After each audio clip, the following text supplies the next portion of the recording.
오늘 하루 이슈의 중심 최경영의 최강시사. 네, 더불어민주당이 진통 끝에 우상호 의원을 위기수습 사령탑으로 추대했고 새 비상대책위원회 구성했지만 전당대회까지 곳곳에 암초입니다. 상황에 대한 입장, 오늘은 이른바 7인회 친이재명계 의원 김남국 의원과 함께 이야기 나눠보겠습니다. 안녕하세요. 네, 안녕하세요. 안산 단원을 김남국입니다. 친이재명계 의원 이렇게 이제 언론이 부르면 기분 어떠세요? 방금 이제 앵커께서 그렇게 말씀하셔서 꼭 이렇게 분류가 이제 되나? 예. 아니 지난번에 홍영표 의원 나왔을 때도 제가 네. 첫 질문이 이거였어요. 그러니까 친문 의원, 친문 대표 맏형 이렇게 언론에서 부르는데 어떻게 생각하냐? 똑같은 질문을 드리는 거예요 지금. 네, 오히려 친문으로 분류가 되고 오히려 그런 것들이 있는데. 아, 김남국 의원은 본인이 친문이다. 네, 오히려 그런 것들이 있는데 약간 좀 일부러 이렇게 언론에서 친문대 친이로 이렇게 친이로 이렇게 구도를 만드는 것 같은데 그런 개파는 지금 현재는 좀 많이 약화된 상황 아닌가 생각이. 많이 약화된다. 예, 네. 약화됐다. 그 각자 그 받아들이는 입장이 다를 것 같기 때문에 이 특별하게 제가 정의를 했다라기보다 한번 여쭤본 겁니다. 예.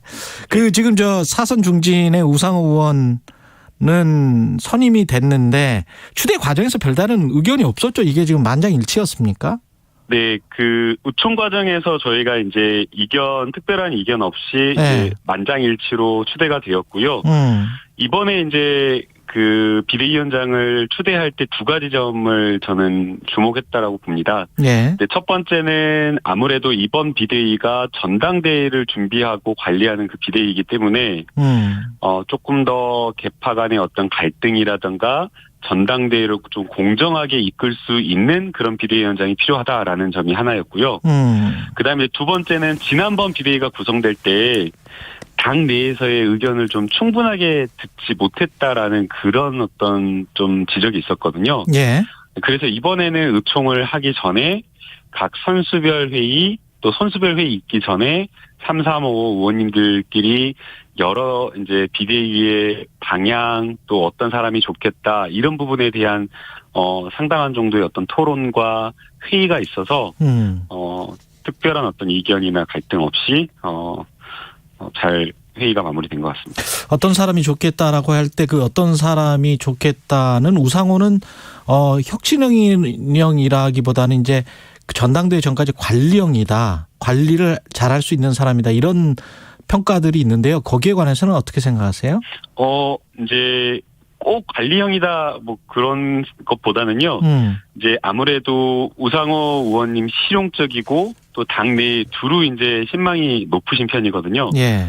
예, 그래서 이제 언론 인터뷰하면 이제 굉장히 좀 이렇게 위트도 있으시면서 이렇게 하지만 또 회의 이제 비공개 회의나 내부에 이렇게 회의 진행하시면 상당히 또 카리스마 있는 리더십을 또 보여주시기도 합니다. 그래서 치우치지 않고 당을 이끌 거라고 하는 그런 어떤 기대가 있기 때문에 혁신형이냐 관리형이냐 이런 것을 넘어서서 짧은 기간이지만 다음 지도부를 구성하는 데에 무리 없이 이끌어 갈 수 있는 비대위원장이다라고 이렇게 생각을 한 것 같습니다. 아까 뭐 개파는 없다라고 말씀을 하셨지만 그 전대준비위원 구성 과정에서 그래도 뭐 이재명 의원이랑 친한 사람 또는 뭐 그 과거부터 뭐 친문으로 분류됐던 그래서 서로 간에 좀 교류가 많았던 사람들 중에서 한 명 뭐 이런 식으로 본인들의 사람이라고 생각하는 사람을 어떤 전당대회 준비위원으로 들어가는 것,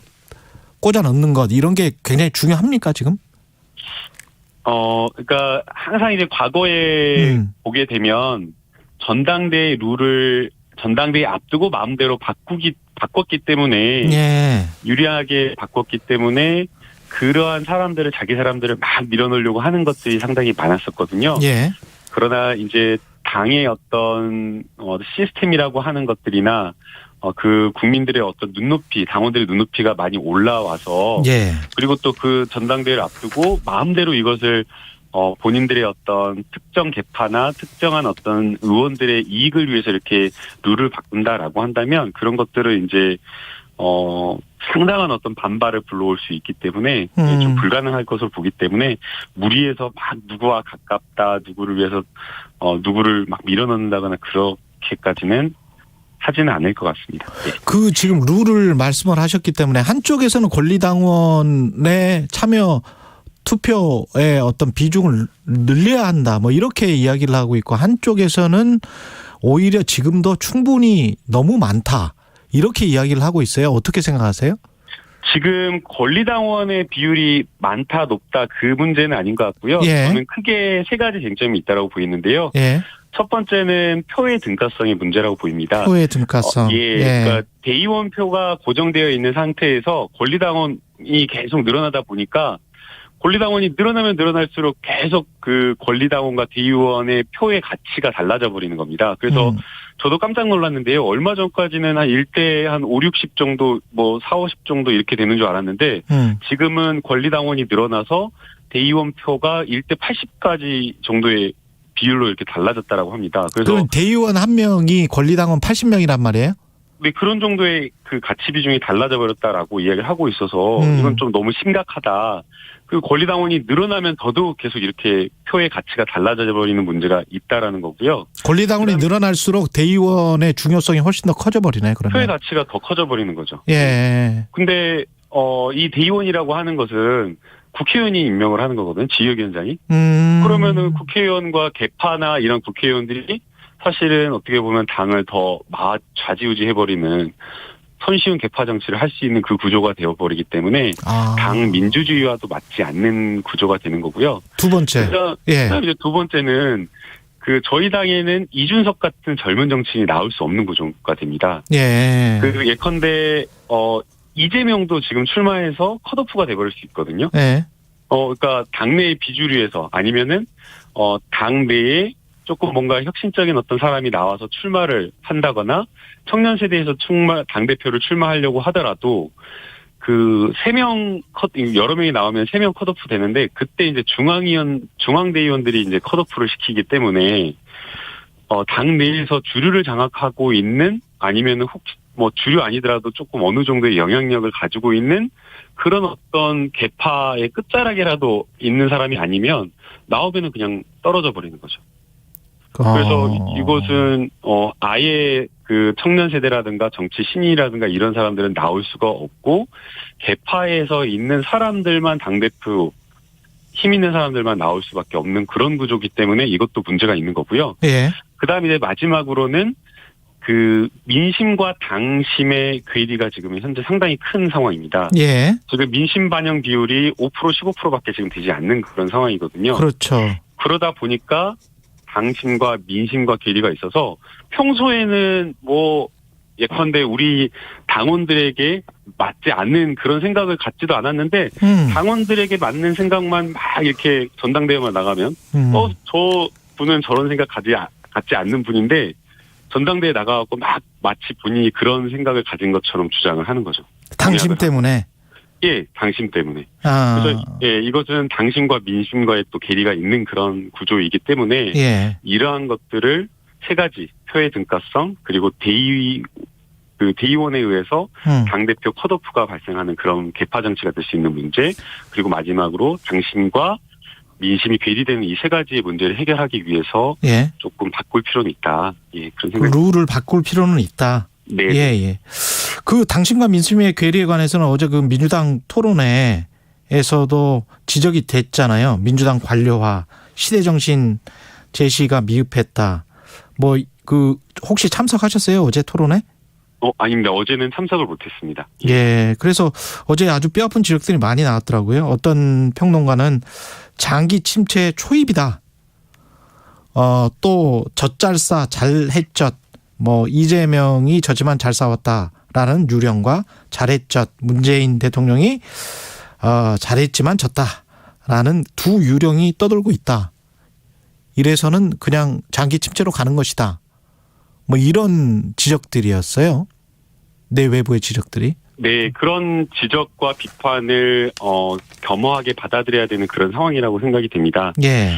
예, 그래서 저희가 지금 이제 전당대회를 출마하시는 당대표나 새로운 어떤 지도부로 나아가겠다라고 하시는 분들이 저희 당원들과 또 그리고 국민들과 당 내에 계신 많은 분들과 함께 쇄신에 대한 어떤 방향 그리고 민주당이 가지고 가야 될 어떤 새로운 어떤 가치와 관련된 그런 혁신안에 대해서 함께 이런 것들을 내놓고 토론하고 그리고 그 과정에서 지도부를 구성하는 과정에서 또 당원들과 국민이 함께 선택하는 그런 전당대회가 되어야지 우리 민주당에 또 다시 한번 길이 열릴 수 있다라고 생각이 듭니다. 근데 이제 지방선거가 끝난 다음에는 마치 이제 뭐 그 책임론을 둘러싸고 내용이 있는 것처럼 비춰졌고 실제로 그런 말들이 오고 갔으니까 거기에 관해서는 어떻게 생각하십니까? 그래서 이제 조금 시기적으로 그게 좀 적절하지 않았다라고 생각이 들어요. 그래서 예. 이제 일부 의원님들께서 이제 몇몇 책임론 어떤 특정인에 대한 책임론을 묻는 이제 글을 올렸는데 사실은 선거 끝나고 나서 우리 당에 아주 열심히 뛴 그 낙선한 후보들과 실망한 그 지지자들을 위로하고 또 패배에 대한 책임을 반성하고 민주당이 돌아보는 그 모습을 먼저 보였어야 됐는데 이제 그 반성과 책임을 묻는 것이 한 사람 특정인에게 어떻게 보면 책임을 묻는 것처럼 막 해가지고 개파 갈등처럼 막 초반에 비춰지는 그런 문제가 있어서 예. 조금은 그런 글을 막 선거 끝나자마자 막 이렇게 올리는 것이 좀 적절하지 않았다라고 생각이 들고요. 예. 지금은 막 개파 간에 이렇게 갈등하는 모습이나 특정 인물에게 막 책임을 묻는 모습 이런 것들이 아니라 스스로가 그러니까 남 탓하고 이런 것들이 아니라 스스로가 자신을 돌아보면서 내가 부족한 것, 내가 잘못한 것, 무엇을 우리가 민주당이 바꾸고 혁신해야 될지를 먼저 좀 고민해야 될 시기가 아닌가 생각이 듭니다. 근데 이제 그렇게 주장하시는 분들은 그러면 선거 전에도 선거 때문에 말 못하고 선거 후에는 또 내용으로 비춰질까 봐 말 못하면 그러면 이재명 책임론은 없는 것이냐, 실체가. 이렇게 지금 이야기를 하고 있단 말이죠. 냉정한 평가는 하긴 해야 되는 것 아니냐. 이런 이야기입니다. 그 모든 언론 기사 보더라도. 예. 이재명만의 책임이라고 하는 기사는 없을 겁니다. 근데 이제 그것을 이 대선과 지방선거의 패배 책임을 이재명만의 책임이라고 몰아간다라고 하면 이 지금 패배에 대한 민주당의 패배에 대한 책임을 객관적으로 평가하지 못하는 것이 되고요.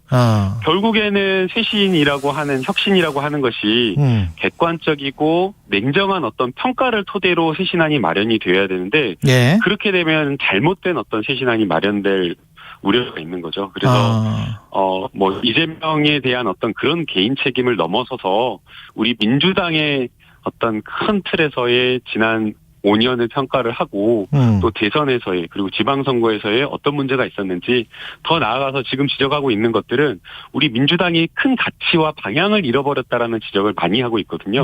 그러면 그 과정 속에서 무엇을 우리가 잃어버렸고 다시 가치 재정립을 한다면 어떤 방향으로 어떤 가치를 가지고 갈 것인지 또 국민의힘과 우리 민주당이 다르다라고 한다면 이러이러하니까 국민의힘과 다르다라는 것을 분명하게 보여줄 수 있는 그런 것들을 마련을 해야 된다라고 생각이 듭니다.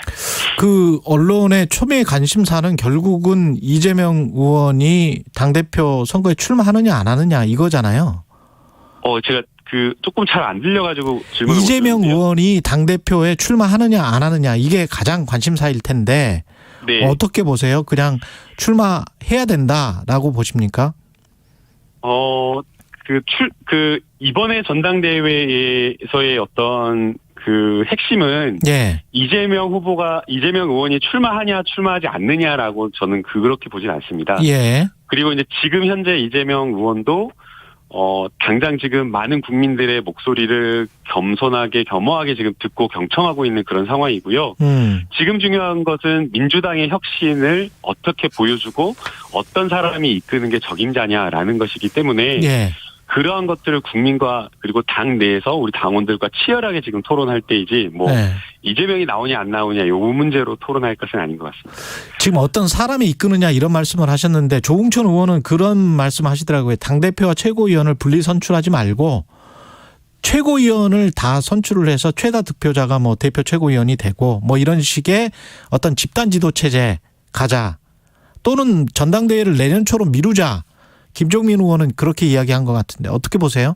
이제 집단 지도 체제가 그 장점과 단점이 분명히 있는 것 같습니다. 예. 그러니까 뭐 장점은 뭐 다양한 목소리를 반영하는 게 좀 가능하고 그리고 전당대회나 이런 과정에서 당장의 어떤 갈등이나 계파 간의 어떤 갈등이나 이런 것들을 조금 더 완화해서 갈 수 있다라는 그런 그런 어떤 장점이 있는 것 같은데요. 예. 그런데 이제 단점도 명확한데 예. 특히 야당일 때 그렇습니다. 이게 당 대표가 그 지도부 구성에서 우호적인 어떤 지도부 과반을 확보하지 못한 어떤 그런 상태면 이 식물 대표로 그냥 전락을 해버립니다. 예. 네, 그래가지고 이제 지도부 내의 갈등이 상시적으로 계속되는 경우가 많아가지고 예. 이게 소위 말해서 봉숭아학당이다 막 그런 얘기 많잖아요. 그래서 예. 배가 막 산으로 가버리거나 봉숭아학당이 돼버리거나 이런 문제가 있고요.